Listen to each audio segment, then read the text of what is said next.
Sarono oh sarono wong desa sik rekoso. Sarono oh sarono sik penting ora lali donga. Ben urip tetep toto, ben urip ora kuciwa. Sarono oh sarono wong desa sik rekoso. Sip iki kembali seperti semula iki. Wes iki saatnya nane Pak RT iki. Siap meluncur.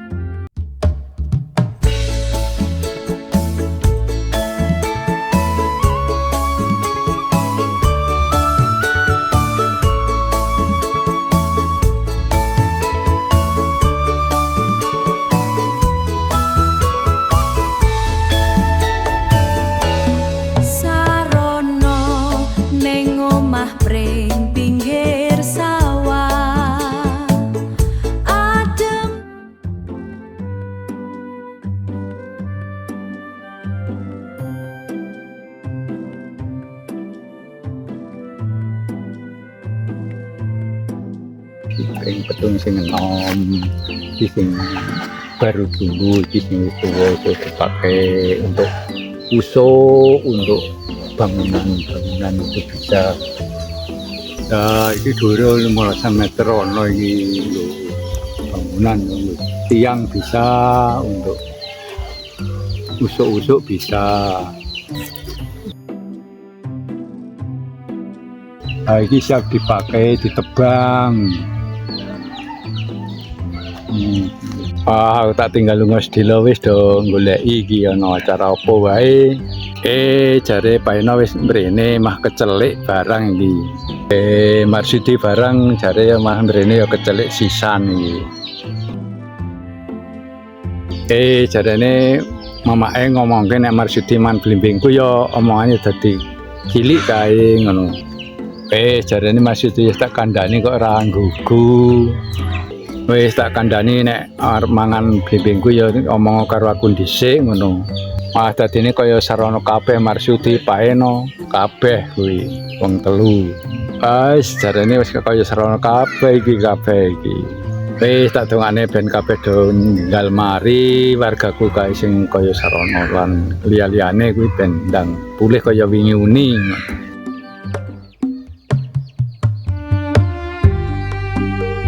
Wis ngono wae tak makan piting dhisik.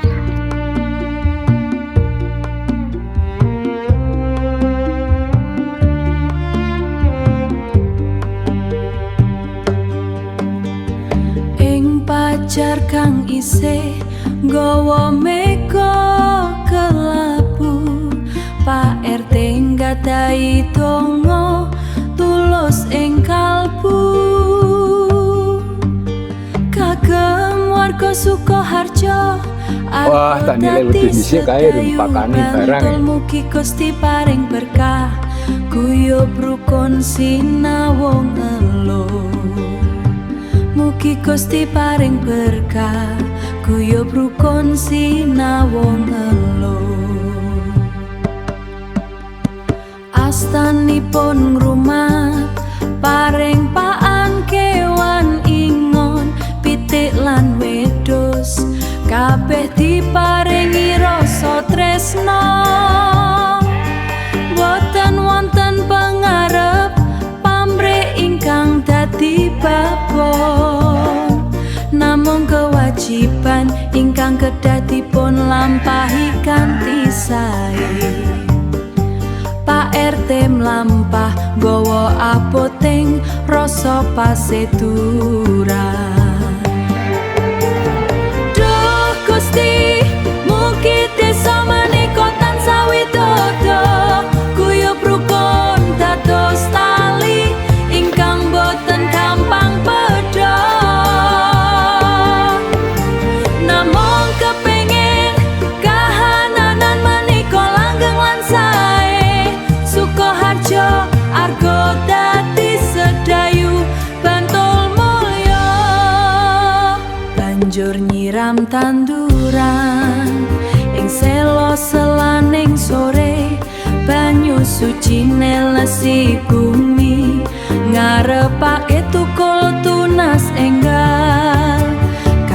mestine donga kula kagem warga sedaya mugi tansah subur tentrem lan boten nate sulaya tansah gandeng osta Sukoharjo argo dadi sedayu bantul saking ati tentrem ayem selawase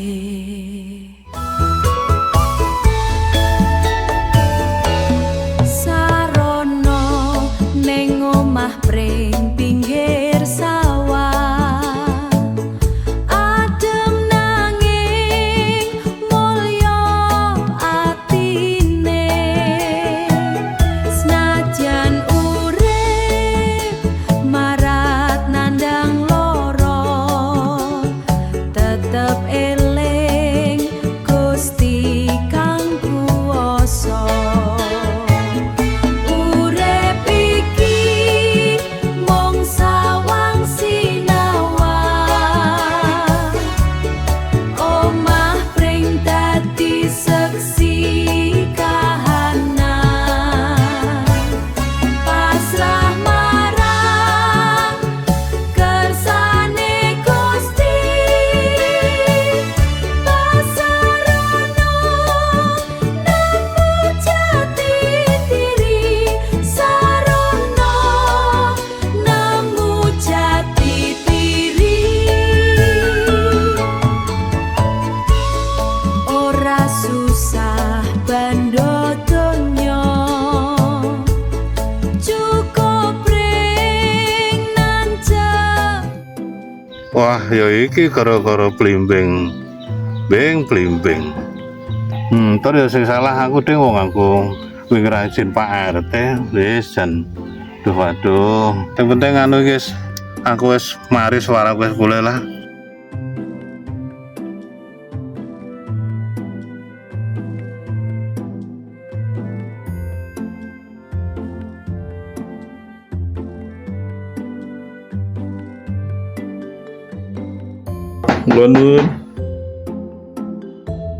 Kula nuwun. Aduh, Ngopo kok kaget?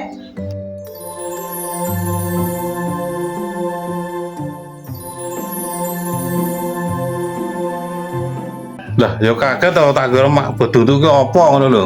Walah, gak pernah iki ngerti ngopo. Ngeten iki Bu RT arep nganu matosi Pak RT intine. Lah urusan opo kok goleki Pak RT? Ngapunten iki Bu, kula ki niki urusane wong lanang, sing penting ki aku kudu ketemu Pak RT niki. Walah kok bola-bali kok do goleki Pak RT iki kok kabeh wingi Pak Eno, wingi Marsudi kok saiki kok kowe. Oh alah, golek Pak RT kok ya angel lesen banyak liku tenan iki. Ya kono golek ana ning sawah wong mau bar arep siram-siram. Wingi wis janjian karo Marsudi ning nang arep nang sawah. Oh alah, ten sawah to Bu. Oh nggih, matur nuwun. Ya kono lek digoleki ning sawah engko ndak selak kepancang lunga meneh.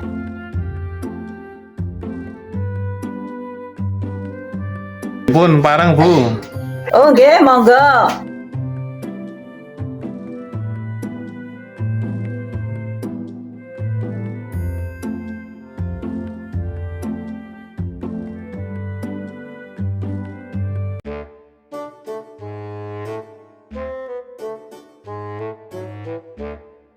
Wah, jan kena semburane Mbah Harjo iki. Ambune. Wah, rapopo sing penting suaraku mari kena semburane Mbah Harjo, ambu-ambune penguke. Wis rapopo deh. Rapopo, aku wis mari sing penting suaraku wis mari. Wis tak neng sawah.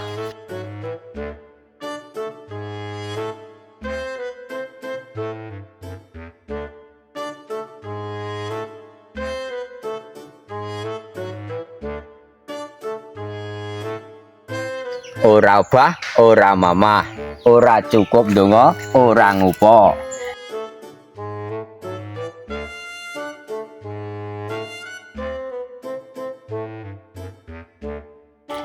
Loh, arep ngarit kok mah ra nggo wadah, masa tak wadahi tangan. Boyo cukup tak tekem. Waduh, waduh. Lah kaya apa? Pucuk dicinta, ulam pun tiba. Saat dibutuhkan kok dia ada. Jos, jus. Wah, ini iki lho, mantap. Capcus.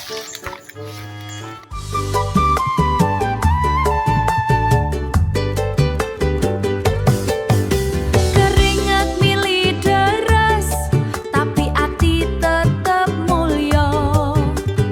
Demi anak bojo, kabeh perjuangan dadi barokah. Tinggo anak, tinggo bojo.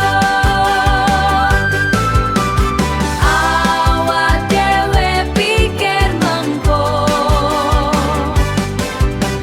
Penting pangane anak lan bojo. Wong desa kuat, wong desa hebat. Wong desa hebat. Layah-layah nang ngene nggone sing ayo pro nunggu Pak RT. Jarane Pak RT ngejak janjian nang sawah karo lek jedul-jedul iki nanti iki. Wis sing penting tetep istiqomah lan sabar. Masa tak tinggal dhewe iki biar-biar RT kuwe kae. Nek udu RT gak tinggal ket mau kae bisa. Wis tak capcus alon-alon mbok menawa ketemu nang sawah.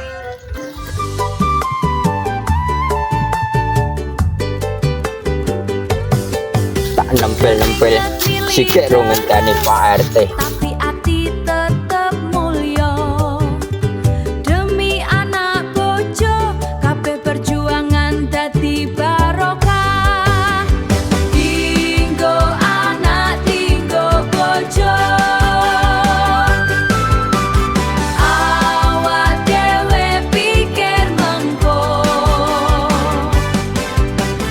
Penting pangane anak lan bojo.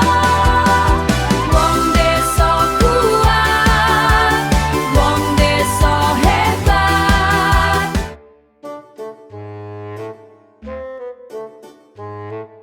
Marsud iki nanti ya jare Kang Sinan nang sawah saiki. Nanti yo tak goleki nanti yo. Coba tak golekane rono kae apa ya.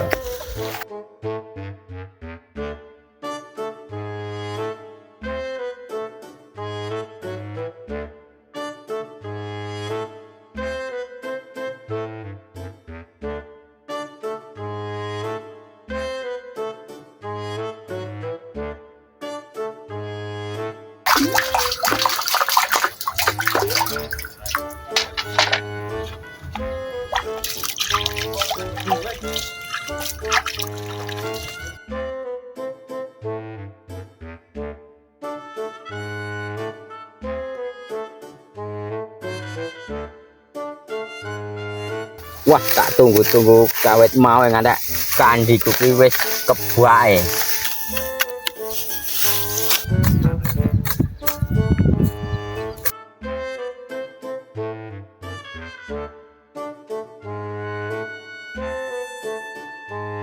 Oh lah kaya apa bocah nang kene to lek ngareti.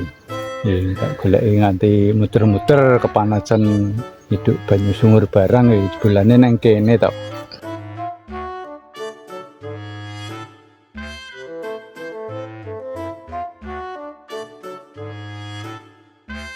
Woi, jebul nang kene to kowe Mar. Wonten apa Pak RT? Duh, jare Kang Sen kok ana apa piye ya? Mah ninggal aku kowe je. Wah, nganti ket mau Pak RT lah aku ngenteni ngantek kebak kandiku. Kowe di ora ngajak bareng iki lek ngarit ki ya. Waduh Pak RT, ngapunten Pak RT mah kula pun kebak Walah di Marsudi. Wah, nyuwun ngapunten Pak RT kula tak ngrumiyini mawon. Ora apa-apa kowe nek arep bali dhisik ya ora apa-apa lek ngarit wingi isih ya iki mau meng kencane wingi lho. Ya ngene iki mar sesuk arep nganake 17-an ki arep lomba ana apa-apa engko disengkuyung ya. Wah, si Pak RT, kajenge warga Sukarjo pun kajenge rukun. Ajeng dibahas kapan niku Pak RT julen rombane niku? Ya sesuk dirembuk pas pertemuan RT malam minggu paing nggone kardi ya. Ya sing penting wargane iso mangkat kabeh engko kayak kegiatannya apa wae sesuk diagendakan ngoten. Wah, sip niku tenggane kardi Pak RT. Jos. Sesuk kan nang ngene kardi cedhak kowe wong kowe golek-golekane ki angel ya Cok. Ora tau mangkat e. Wah, ngapunten Pak yang golek kadang kahanan duit nggih kadang mboten enten e. Arep mangkat uang tok ya pekewu to Pak RT. Mangkat uang tok gur ngententekke rak ya kepripun Pak RT. Mboten penak rasane. Meng kepenak rasane ning njur kepiye Pak? Aduh, pokoke piye di sesuk pokoke mangkat wong wis arisan terakhir ya. Nggih Pak RT pun kula usahake mangkat.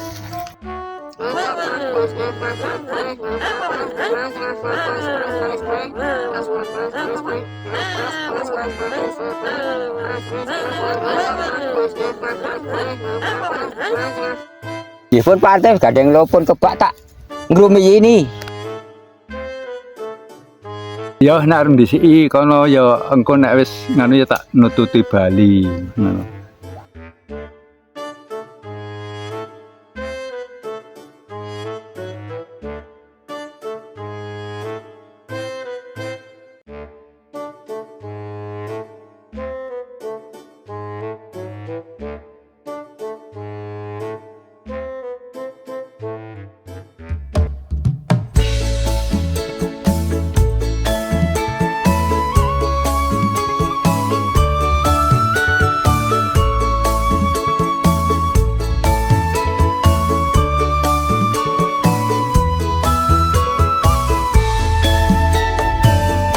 Wah, Pak RT wis nang sawah to, wah, beneran iki. Tak temonane iki.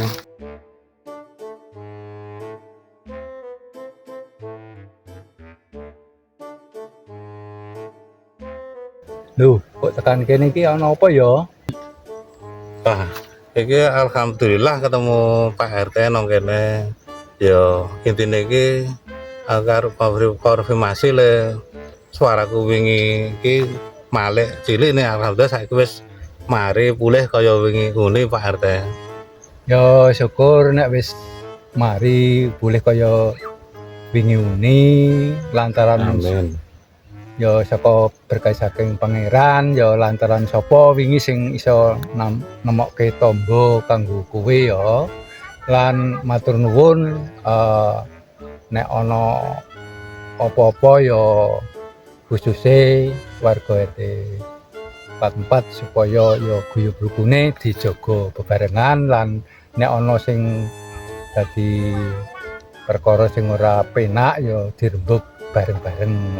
Ya aku ya semono Pak RT matur nuwun wingi nek ana klerak-klerune aku ngunduh blimbing ora izin dhisik aku ya njaluk ngapura.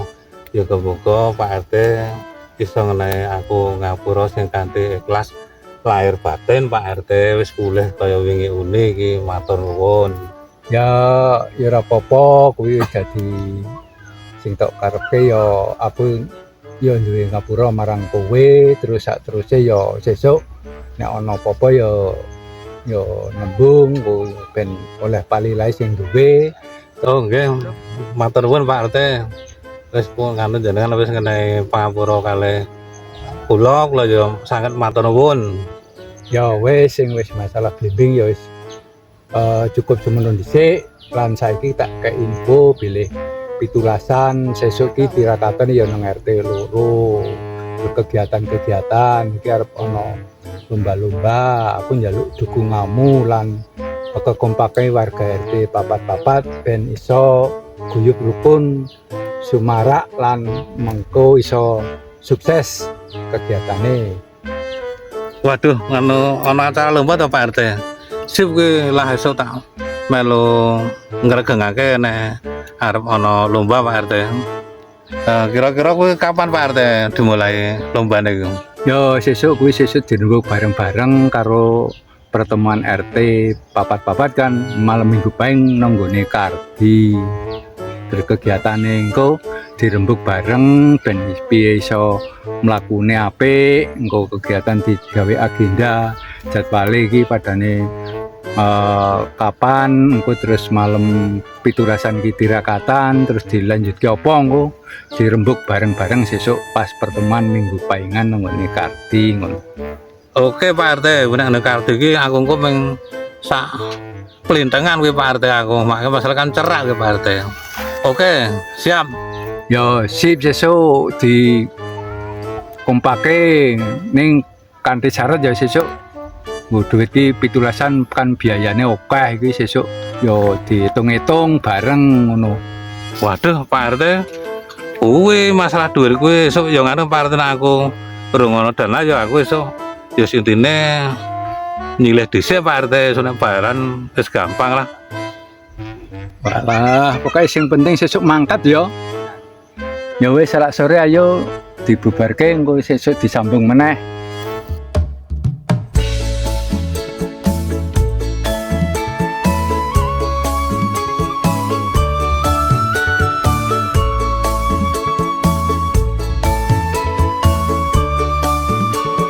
Cerita ini dari wong desa, namanya Kang Sarono. Hidup sederhana wis kulino, muga-muga Gusti tetep penjaga, jaga aku saka tindak seolo. Muga-muga Gusti tetep penjaga, jaga aku saka tindak seolo, jaga aku saka tindak seolo.